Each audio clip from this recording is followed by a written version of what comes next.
Tonight, a facelift coming to downtown Texarkana. After nearly 4 years, the historic Regency building set for complete demolition.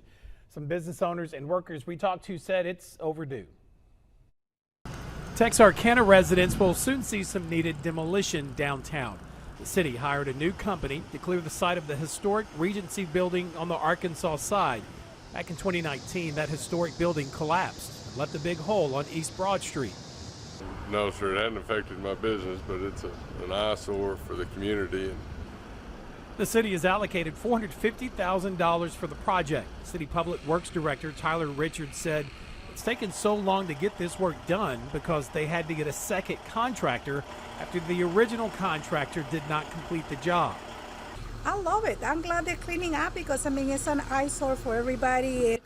Irma Zuniga owns a business on that part of East Broad. She said the cleanup could not have come any sooner. I really appreciate anything that the city is doing just to make downtown a little bit more welcoming for anybody. I can't wait for that place to be cleaned up. It will make a big difference in downtown. City leaders tell us the project should be done over the next 4 to 6 weeks. Well, I'm happy to see the building come down and the site get cleaned up. It'll be good for the downtown area.